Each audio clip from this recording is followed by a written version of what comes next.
Hello friends, welcome back. Today we are working on a project just for mom. This Mother's Day, stitch up this beautiful paper embroidery Happy Mother's Day card. Before we get started, please take a moment to like and subscribe. I appreciate all of your support. I will link all the supplies and patterns I used to create this project in the video description.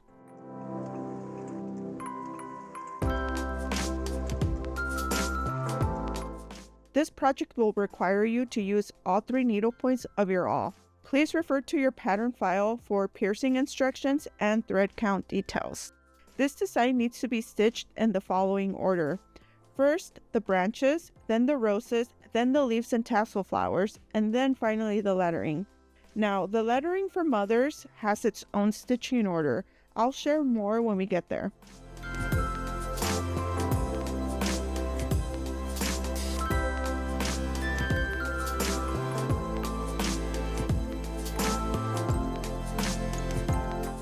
The long branches are stitched using whipped backstitch. The foundation for this is a backstitch. Then when we're done with that, we come back with the new thread and we whip those stitches.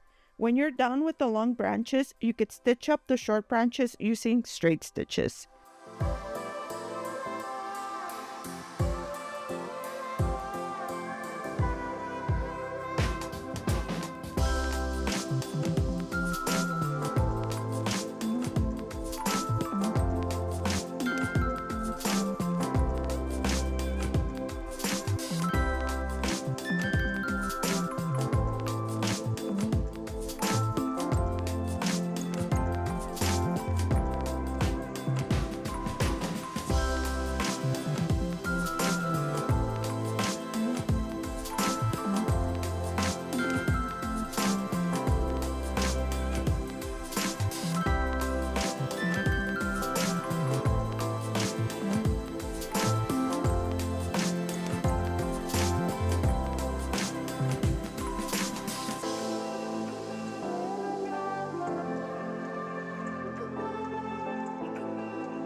Now we can move on to the 3-spoke woven rows.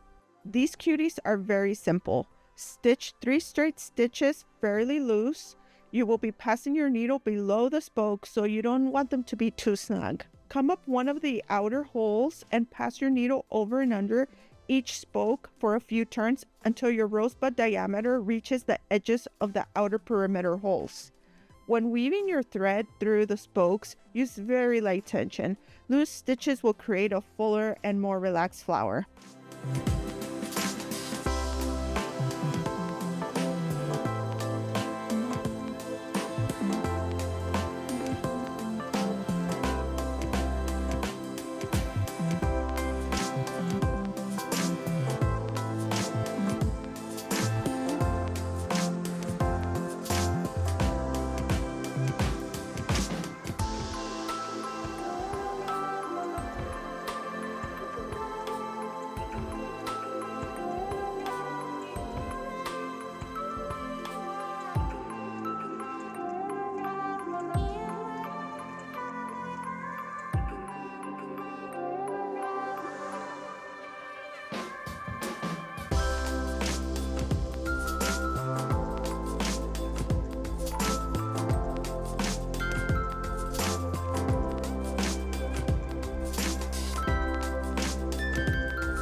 The leaves for this project are really simple.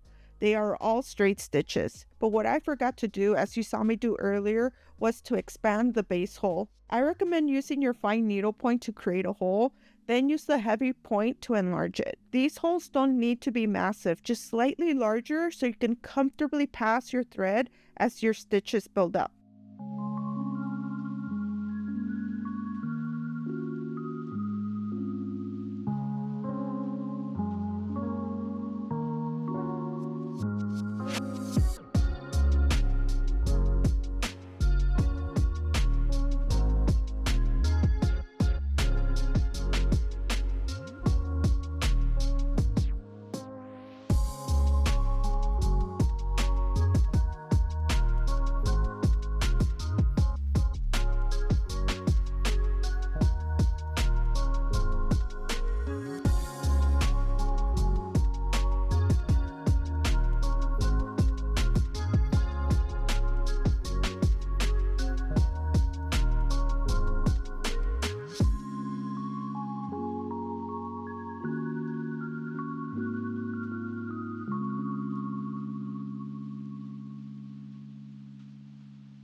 The tassel flower is a fun element that creates a lot of dimension to this project. The first thing you need to do is have your needle and thread ready for the loops we are about to create. Wrap your thread around your first two fingers at around the first knuckle. Wrap the thread about 5 times, bunch your thread loops at the center and place them on the paper and tack them down with about 2 stitches.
Now hold the thread bunch up and create straight stitches going across the thread bundle to tack them down. Keep tacking the loops down by creating stitches in a horizontal and X form. Try to cover as much of the thread at the base as you can.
The lettering for happy and day is in straight stitches.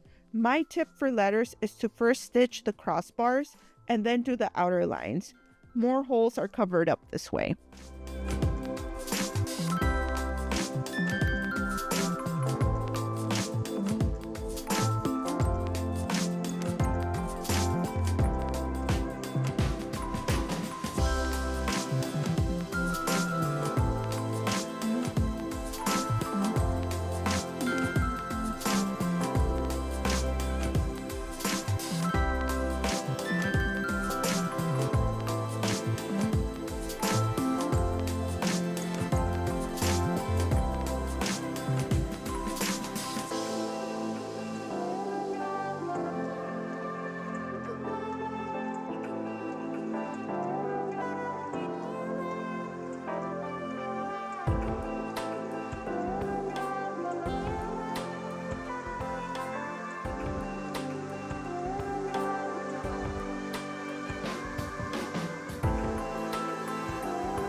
Now moving on to the mothers section. I recommend you do all the sections that are whipped back stitches first, then move on to stitch the raised stem stitch sections. I know that in this video, after the whipped back, I jumped onto creating the outline, but when I started working on the raised stem stitch section, I realized this was a mistake. So to be clear and avoid any frustrations, do the backstitch outline of the raised stem stitch sections at the very end. I'm also switching to a better view and using contrasting threads to show you how to do the raised stitches a little bit better. After stitching the foundation stitches, which are these horizontal lines, you go up the bottom hole. Now, the pattern does include a graphic indicating the starting and ending location for each row if you need more clarification. You go below the first bar from above and then repeat the same process for the top bar. You continue in this pattern until you get to the very top. This stitch is so easy and it goes by really fast. Some letters will have one hole that is the starting and ending for 2 rows. I'll go through and show each letter.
Covering the back of the card is completely optional.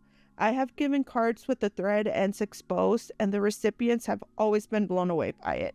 But some people prefer a little bit more polished look, and that's okay. If I choose to cover the back, I prefer to use a lightweight paper, such as gift wrapping tissue paper or tracing paper, but you can use whatever works for you. I recommend using double-sided tape or a glue stick. If you choose to use liquid glue, take caution because the glue can bleed through the other side, so just be very aware of that.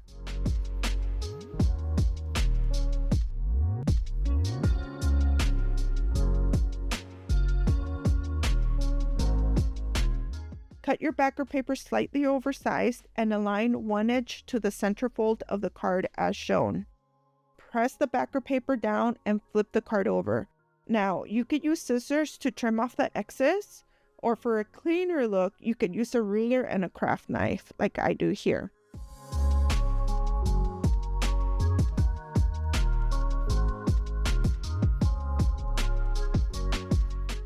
And there you go, the project is complete.